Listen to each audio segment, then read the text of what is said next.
What is going on, guys? This is your model of the IWC Gamers Goon here today with your AEW All Out kinda review. It's not really a review. I'm just gonna be talking about the big things. But first, I gotta shout out my beautiful Rainmaker Kazuchika Okada shirt that I got at Pro Wrestling Tees. Got a bunch of shirts over. I got about 2 or 3 shirts over there. Got a Britt Baker towel over there. Um, Saturday, big day Saturday. Went out there, met a lot of wrestlers out there. We met the Gun Club. We met Daniel Garcia. We met Thunder Rosa. We met Evil Uno and Stu Grayson. We met Ricky Starks and we met FTR on Saturday.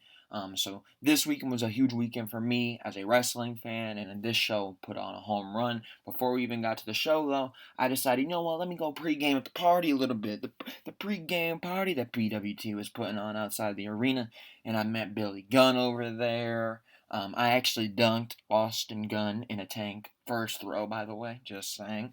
Um, I met the Acclaimed over there. Shout out to them. And I also met 2.0 over there. But that just started off what was an amazing weekend, man.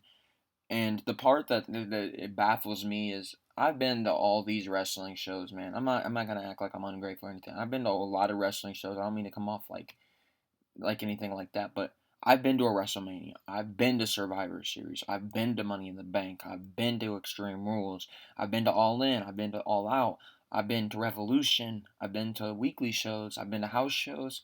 And at the end of the day, I can tell you this.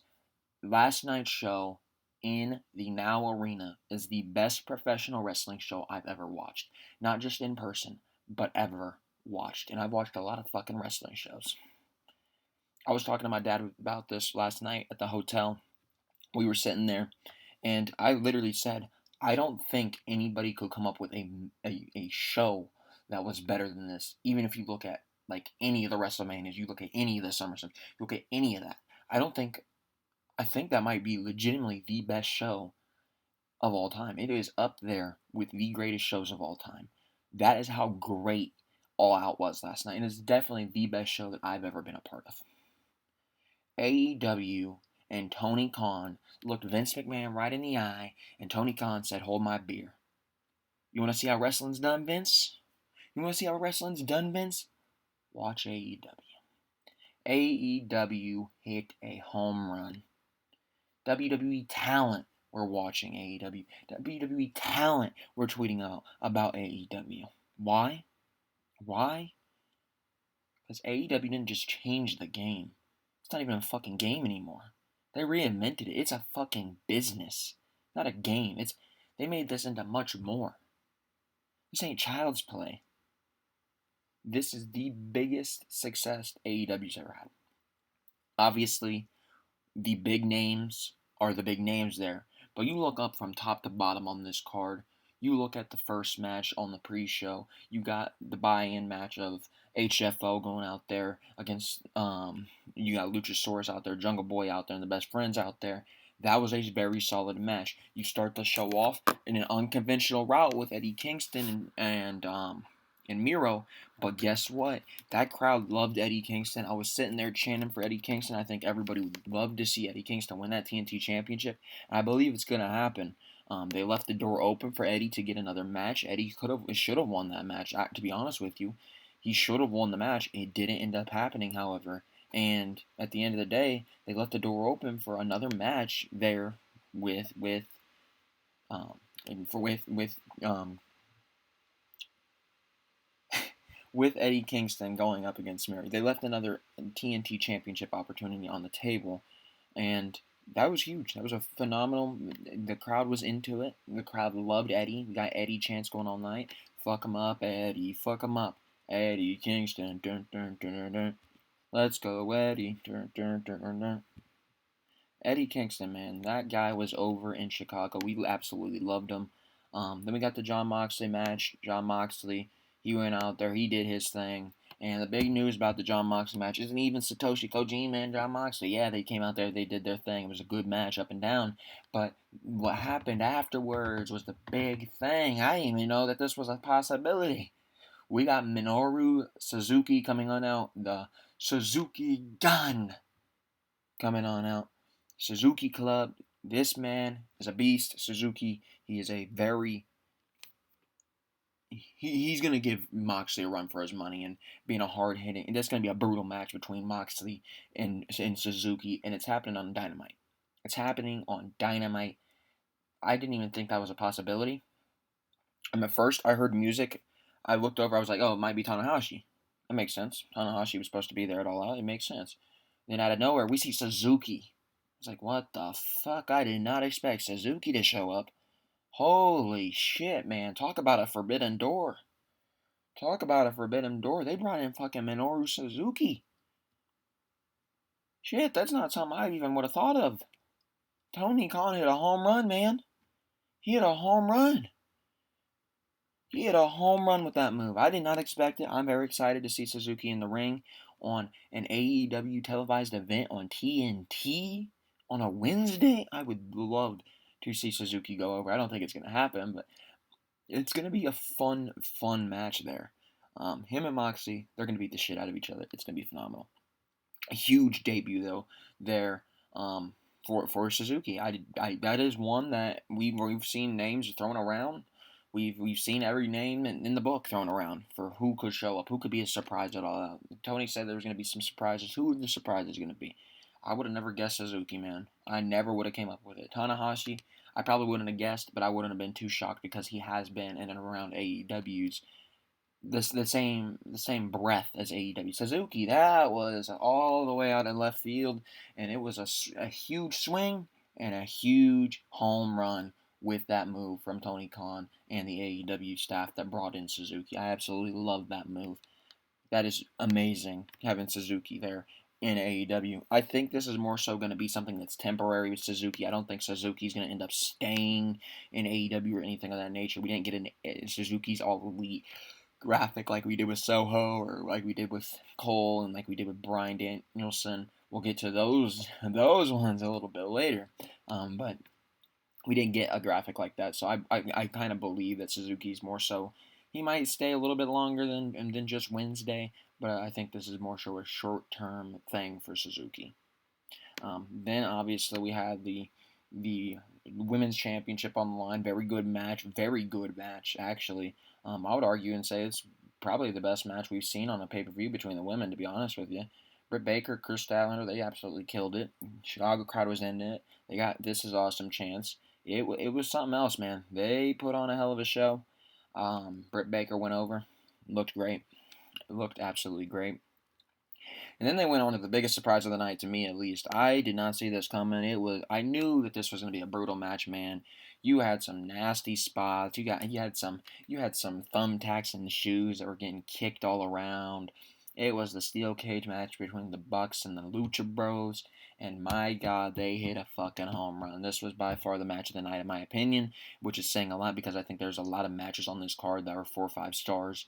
This was fucking awesome. This was awesome. I did not expect the Lucha Brothers to come over. The Lucha Brothers were over. They had a beautiful entrance, man. They came out. I don't even know how to describe their gear, but they had like headgear on. It was absolutely beautiful. They had Mark. Mark Ruckus, I think his name is. They had the guy that writes. He actually writes the music for AEW. Mikey Ruckus. He was actually out there. He was rapping the lucha, bro. It was amazing. It was absolutely amazing, that entrance. I absolutely loved every moment of it. Huge home run on the entrance. I looked over at my dad as soon as I saw that entrance. I was like, they got the big entrance. They now winning. He was like, no, they're winning. They're winning. They're winning. So, but yeah, AEW did not pull the old WWE move. Well, you got the elaborate entrance. Well, guess you're losing tonight. That's your big moment. They fucking gave the titles to the Lucha Bros. Alex Abrahantes had that crowd riled up. Everybody was into it. And oh my God, man, they had some crazy ass spots in this match. But I think the craziest one, I think everybody's going to have to mention it if they're doing a review. This isn't even a full fledged review. This is just me kind of recapping, to be honest with you. Because I was there and it was fucking exciting as fuck.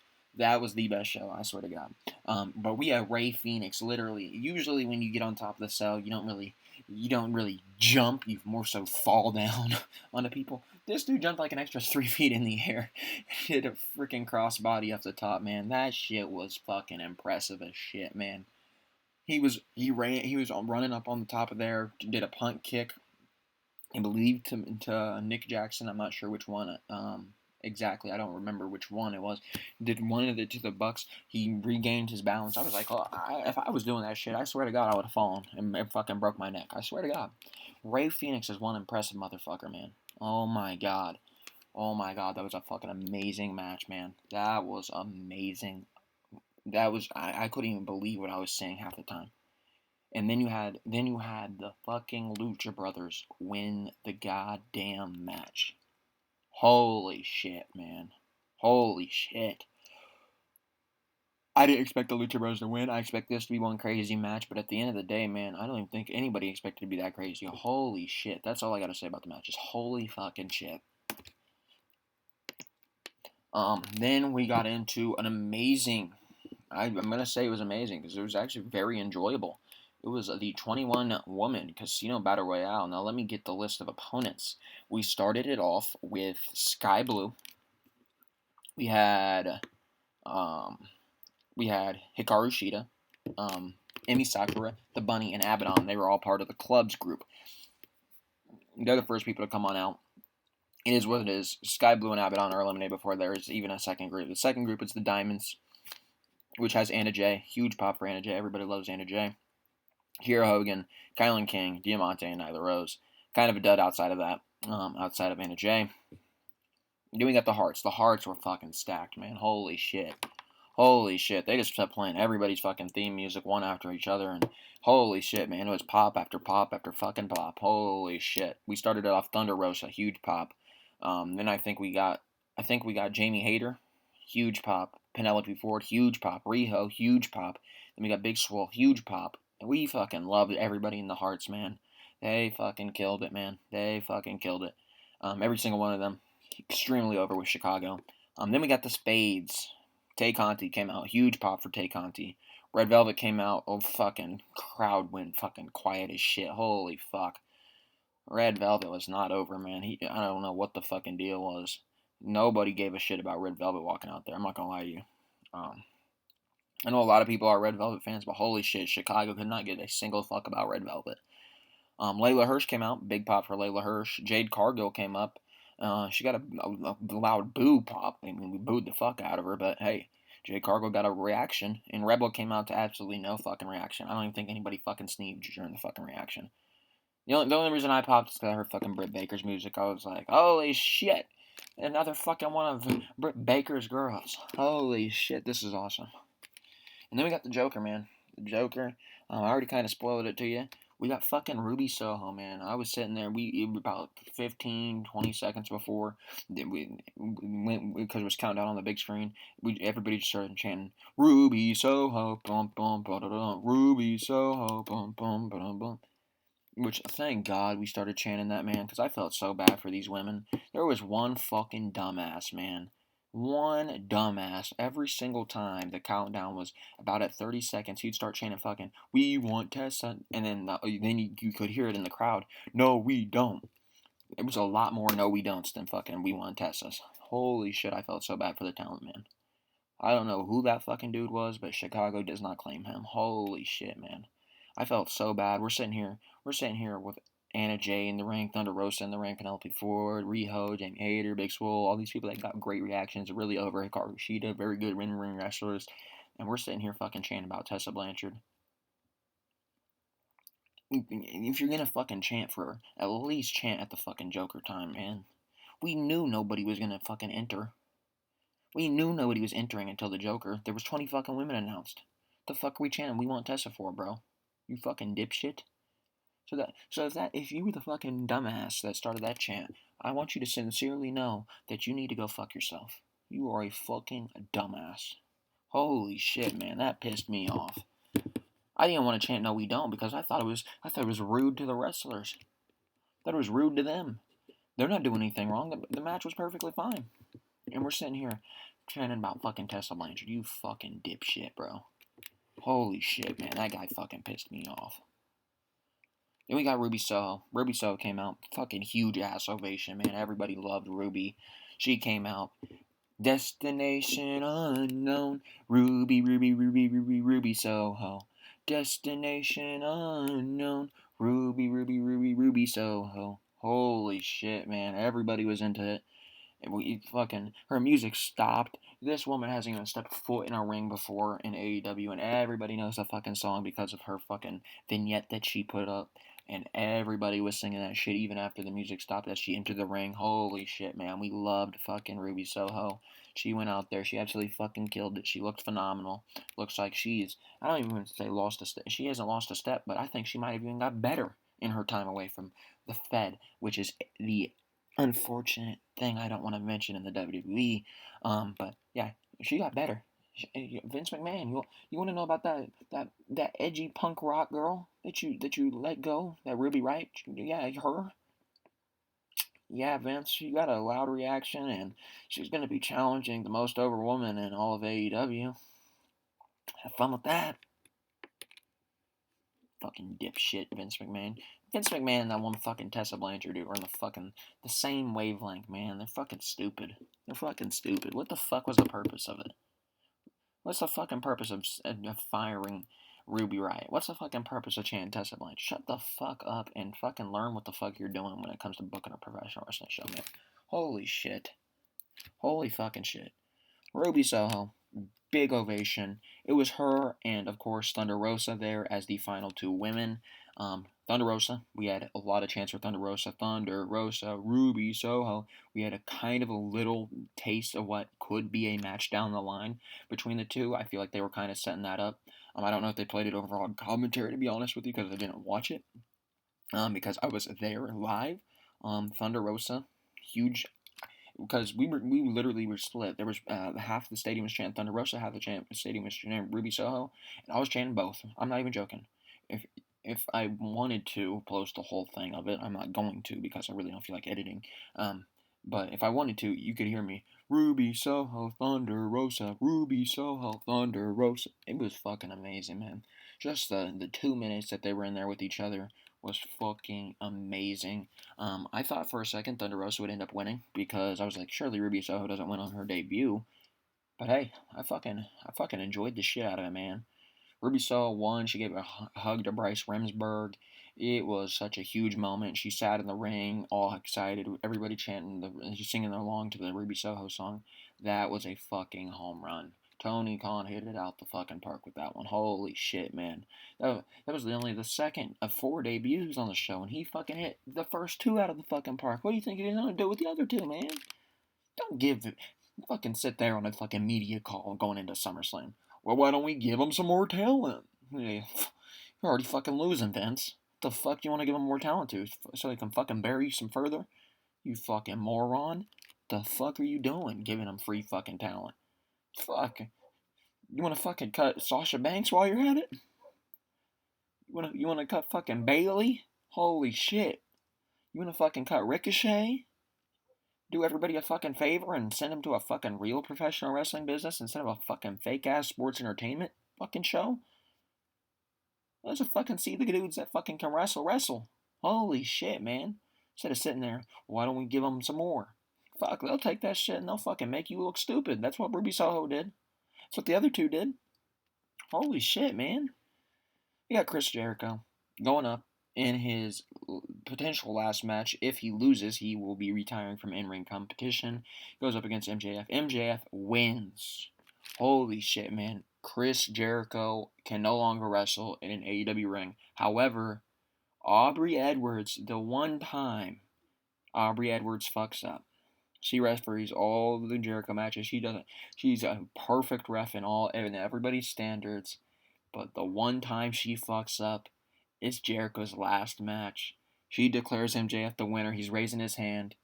But because MJF had Wardlow come on down, and because Jake Hager came on down and took him out, ref was looking at that. Aubrey Edwards was looking at that.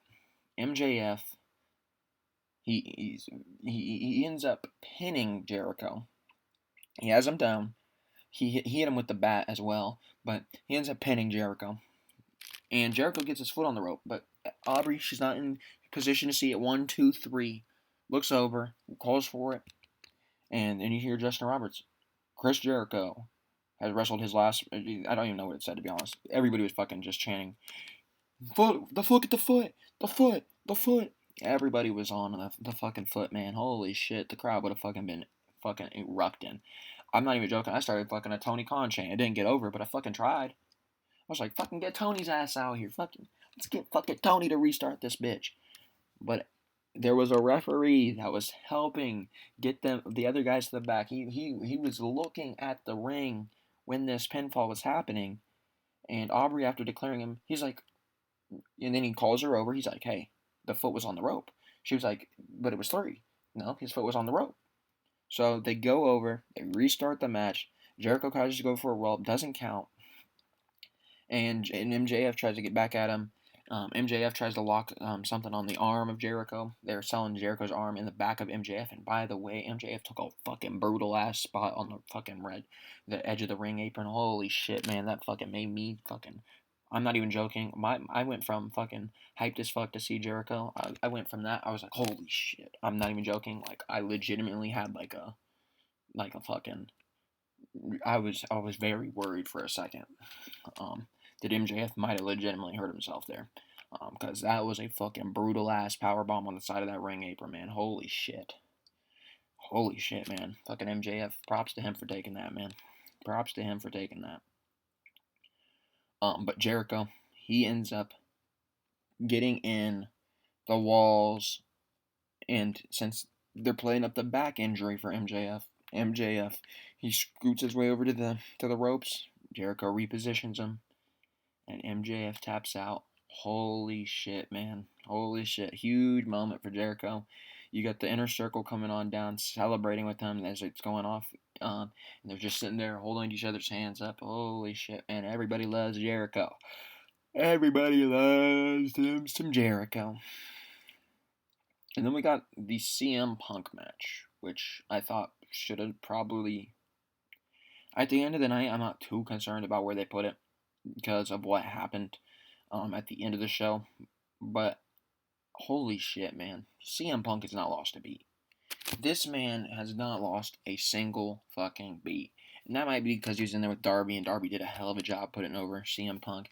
Darby was throwing his body around like it was fucking nothing. I'm not even joking. One point, Darby Allin went so fast, and then he like dove into the ring post because he was trying to get Punk. Is that bouncing off? I thought his head hit the damn fucking stairs. We look at it for the review, and it was a fucking foot. Thank fucking Christ. But holy shit, man, Darby Allin put a fucking hell of a show on, man. He put on a hell of a show. He avoided the GTS a few times. Got hit by it one time, fell out of the ring, but eventually the GTS was Darby Allin's demise. Hits the GTS, and CM Punk goes out victorious. Huge reaction for CM Punk, as you'd expect in Chicago. Then we get Sting come on down. Sting comes down, looks at Darby, looks at Punk, walks towards Punk, shakes Punk's hand. Then you got CM Punk and Sting. They both go over to Darby. They help Darby up. CM Punk offers a handshake to Darby Allin. Darby Allin accepts it. Darby Allin chants going throughout the Now Arena. We went from CM Punk chants throughout the entire match to at the end of it, every single person in that arena was acting as if Darby Allin was retiring because he got fucking. Everybody in that arena understood Darby Allin, what he did, and how important his role was in that match tonight or last night. Darby Allin hit a home run. I cannot praise Darby Allin enough for what he did for Phil Brooks. That was amazing. That was absolutely amazing. That was a phenomenal match. One of the, I would say probably a top 3 match on the card, and it had a lot of great matches on the card tonight. But the only match on the card that I will never even fucking entertain as being good was Paul White and QT Marshall. At this point, I was seriously begging for this match earlier on. I was like, I need to get, because I went through the merch line. The merch line was long as fuck, man. Holy shit, that was another story. But I went through the merch line, got back like literally like a minute or two into the buy-in match with Jungle Boy, and Luchasaurus and HFO and all of them. So I got into that. So I didn't get to use the bathroom. I didn't get to get any food. Didn't get any drinks. I was like, please put this on like third or fourth. Let me go get some stuff real quick. They put it on ninth. They put it on second to last, and I was like, at this point, this is gonna be like a 2 minute match. I can't go because then I might be missing something special with Kenny Omega and Cage. So I just sat through it. Crowd was dead. Nobody gave a shit. QT Marshall versus Paul White. Not a single person in the fucking crowd. I think everybody was in the same boat as me. Their fucking voice was fucking tired as shit, and they were just fucking ready to sit down and calm down for a minute and get ready for what was going to be the main event of the show. This match lasted 3 minutes, and that's probably about 2.5 minutes longer than it should have. Paul White won against QT Marshall. Does anybody give a shit? I really don't. No more BS. How about no more fucking Paul White on television? How about no more fucking QT Marshall? I don't give a shit if you're a fucking quality television fucking stan or whatever the fuck it is. He is fucking terrible. He is fucking awful. And I don't even care if you're fucking trolling about quality television. He fucking sucks, and he shouldn't even be fucking trolled about as being good. He's fucking awful. This fucking match had no business being on an AEW pay-per-view, had no business being anywhere. The only reason this was on there is to exactly what it did. It killed the crowd and made them fucking regret being there for that small second that was after CM Punk. It did exactly what it needed to do. It killed all the momentum from Punk so that Kenny Omega and Christian Cage could come in there and not have to live up to what Punk did. It did exactly what it needed to do. Then we got Kenny Omega defending the AEW World Championship against Christian Cage. This was a good match. To be honest with you, I kind of preferred their other match.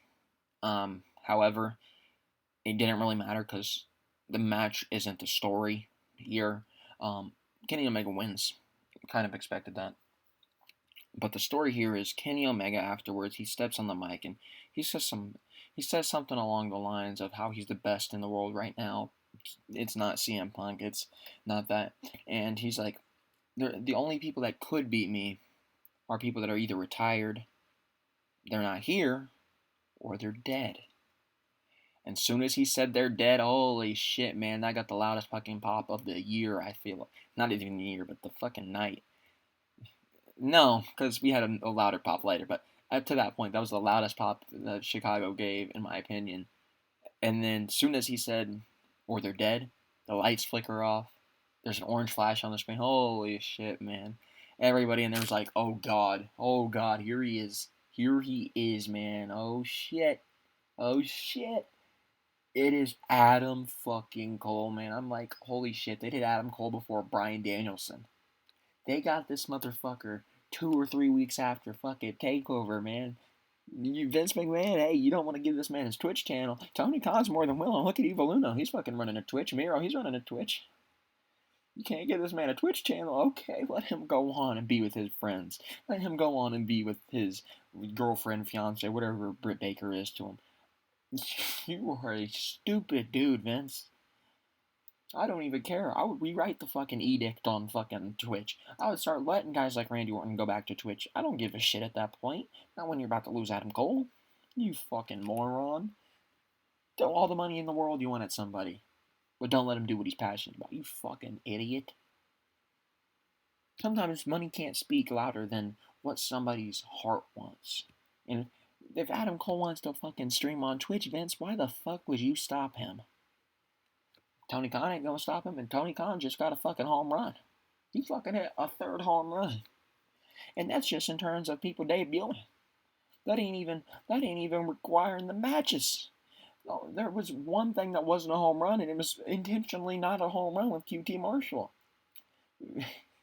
And then on top of that, we have the Elite out there, and we have Adam Cole. We don't know whether or not Adam Cole's babyface or heel right now. Adam Cole potentially there to save Jungle Boy because the Elite were not there to attack him. And Adam Cole looks at Jungle Boy and he hits a super kick. Huge pop. Holy shit. Everybody loved that moment right there. And then he goes in, hugs him. Nick and Matt Jackson kiss him. It was the whole show. And Kenny Omega was like, we were never scared that he was not going to be with us. He's our best friend. He's our best friend. I mean, come on. We revived him from the dead. I mean, come on, man. We can't revive him from the dead and be enemies. Come on. And then Kenny Omega goes on. He says, well, with that being said, and with the Elite being stronger than they ever once were, how about I bid you adieu, goodbye, and good night. Cue the music. Holy shit. Daniel Bryan, who is now known as Bryan Danielson, walks out of that damn fucking thing with his music blasting. Holy shit, man. Everybody, yes, yes, yes, yes. Bryan walks into the ring. Holy fucking shit. Bryan Danielson is all elite. The Red Dragon is back. The American Dragon is back in the independent kind of scene. I can't wait to see him wear the fucking red tight. I hope he goes back to those, man. Holy shit, that's gonna be awesome. But the American Dragon's back on the independent scene. Wow. I wouldn't even say AEW's really independent anymore, but he's back to where it all began. With the guys it began with. Bryan Danielson, one of the best independent wrestlers of all time. Adam Cole, one of the best independent wrestlers of all time. Where did they just show up? They showed up on the brand that puts over the indie guys. Oh my god. Oh my god. Bryan Danielson, huge ovation, comes in there, and we have a stare down. Then they start attacking each other. Bryan, he comes in there. He starts doing yes kicks on one of the Young Bucks. It was beautiful. The Young Bucks and the rest of the Elite retreat, and we get Bryan Danielson in there with the Luchasaurus. You got Jungle Boy in there. Jurassic Express was in there. Christian Cage was in there. They're staring down the Elite on the ramp. I'm thinking maybe this is a match going forward. And I don't even know if this aired. I don't think it did. But after that whole segment went off, and after the Elite went to the back, Bryan came on the live mic afterwards, and he said, I came to AEW for 3 reasons. First reason is because, don't get me wrong, I loved where I came from. I love that place. Whether or not you want to believe me or not, whether you want to boo me or not, we had a great relationship. We're fine. But I came to AEW because I wanted to be a pro wrestler. He wanted to be a pro wrestler, not a sports entertainer. Vince wants to be a fucking professional wrestler, and this is the place where pro wrestling is done. Second reason, because of all the fans. Look at what we gave them tonight. Ryan shouted out the fans. And then the third reason is because of all the talent that AEW has. He sees all these up-and-comers. He sees guys like Jungle Boy. He sees guys like Luchasaurus.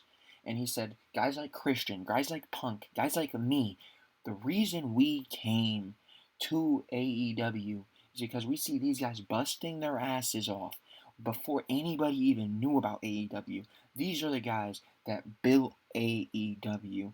These guys have been busting their asses off, and they've done a damn good job at it. All these guys that they signed about the independent scenes, the guys that believed in AEW from day one, they built something special. The Moxleys of the world, the Codys, all of them, they built AEW from the ground up. And he liked the direction it was going, and he wanted to be a part of it. He wanted to be in there and face guys like Jungle Boy. He wanted to be in there and face guys like Luchasaurus. He wanted to be in there and face the best talent in the world. So he came to AEW. So he said at the end of the promo, I'm here to be a pro wrestler. Let's fucking go. Holy shit, man. Daniel Bryan from the WWE is now Bryan Danielson in AEW. I'm still getting used to it because the fucking dude's been Daniel Bryan to me forever. But holy shit, man. That is amazing. That is amazing. Bryan Danielson is in AEW. That is a huge home run. Huge pop for Bryan. Huge pop for Cole. Huge pop for Soho. Huge pop for Suzuki. And at the end of the night, man, AEW All Out, in my opinion, was the best pay-per-view of the year by far. I don't know what WrestleMania is anymore. I don't know what a SummerSlam is. Those are fucking jokes of shows. I actually had a lot of people saying that to me as well. That so WWE, what's WWE? They look like the minor leagues, right? And people were putting out stuff like this all last night. I don't know if I can. But next week on Raw, we're gonna get the return of Hogan. And I don't even know if this is true. I have not looked in any sort of dirt sheets or anything recently. But I heard somewhere. I have zero confirmation. I haven't even looked to see if there's an article. To be honest with you, I fucking heard it at like 11:30. I heard it like after the show, and I was fucking uploading videos and trying to get to bed. I heard that possibly Undertaker's coming back on Friday. Don't know why. Vince, you are a one desperate motherfucker if that's the case. But AEW All Out hit a home run. Not only the best show of the year, in my opinion, but one of the greatest shows of all time. By far the best show AEW's ever put on, and they put on some pretty damn good shows. By far the best show of the year, and we've had some pretty solid shows. AEW All Out, the tides have changed. AEW is now the birthplace and the place to be when it comes to being a pro wrestler. It is no longer the WWE. It is time to move on. It is time to move on. It is either time to move on or time for Vince to change, and it don't look like that's happening anytime soon. Vince McMahon, you better hope you don't let guys like Ricochet out. You better hope Bronson Reed doesn't come over to AEW. You better hope Bray Wyatt doesn't come over to AEW. You better hope any of these talents that you are cutting don't come over to AEW. I don't give a fuck about the Iconics, so if they come over, that ain't gonna do shit to you. I'm not gonna lie. Nobody will give a fuck. I won't give a fuck if the Iconics came over. I'm not gonna lie to you. But you better hope you don't fucking make another brutal mistake. You could have lost Samoa Joe. You fucking fired Samoa Joe until Triple H was like, no, let me have him on NXT. I know how to fucking use Samoa Joe. How the fuck do you let Samoa Joe walk out your door? Don't be surprised when Karrion Kross is the next name or releases. He shows up on Impact or AEW or one of these shows. Listen, you can be much bigger in any other company than you can in the WWE. You don't have to be paid 100, 200K to sit on your ass and fucking catering. Yeah, that might seem like a glorious job until you're fucking jobbing on house shows. That might seem like a glorious job until you're not doing a lot what you want to do and actually be able to wrestle. Those are okay for the Eva Marie's of the world where, I mean, I'm not a pro wrestler because I just want to be Eva Marie, the one that won't ever train in a fucking ring and just get by because I'm fucking Eva Marie and Vince McMahon likes the look of me. Or fucking Nia Jax because I'm fucking related to Dwayne. Or fucking Omos because I'm 7 fucking feet tall. AEW, you actually gotta have some fucking skill. Imagine AJ Styles. AJ said if he's ever gonna retire, he's gonna retire in the WWE. But imagine if AJ Styles was available. Holy shit. Holy shit. Let one of these guys, let one of these top guys, let a Seth Rollins go over there. Let a AJ go over there. Let a Ricochet. Holy shit. You would be in for a fucking miserable time. I'm getting out of here. Thank y'all for watching. Like I said, GamersGoonYT on the Twitter and thegoongameryt on Instagram if you want to see any of my photos from this weekend. They haven't all been uploaded, but definitely go check out the 4 debuts, but 3 videos that came up because Brian and Cole were in the same video. Soho had her own video. Suzuki had his own video. But definitely go check those out. Those were pretty good in my opinion. Huge weekend in wrestling. The tides have changed. If y'all haven't already, I know I said I wouldn't really go in depth, but I also did say that I had a lot to talk about on Twitter. I said that last night. I'm not gonna really review the show, and I really don't feel like I even did review the show. I kind of just went on rants. But yeah, we kind of reviewed it, I guess. But at the end of the day, All Out was a home run. But if you haven't already, go check out some of my friends. They also did their reviews. I watched Indigo Uchiha's one this morning. Pretty good one over there. Indigo, what are you doing dropping your phone, my guy? What are you doing dropping your phone? Come on. We had Joseph Conlon's Big Five Field channel. Him and Wes, they killed it over there. But yeah, I think my good friend Lions Games Daniel over on Twitter. He's gonna be uploading a video as well. I don't know if he did it yet. Let me check. Let me check. Dan Brown. Did he upload his video yet? I don't know, but he does have a thumbnail for it. But hopefully y'all go check out some of those guys' videos. I know they'll kill it. They always do. Put on great content. And once again, you gotta go check out Kevin Cabeza over on his. I don't know if he's going to be doing All Out, to be honest with you, but I do know he wants to do some more gaming over there. So if you enjoyed the last time I sent you over there, go check him out as well. Anyways, I'm going to get on out of here. Thank you all for watching. I'll see y'all next time. And I will actually be on later tonight to talk about Monday Night Raw. I don't know if I want to, but it's going to happen.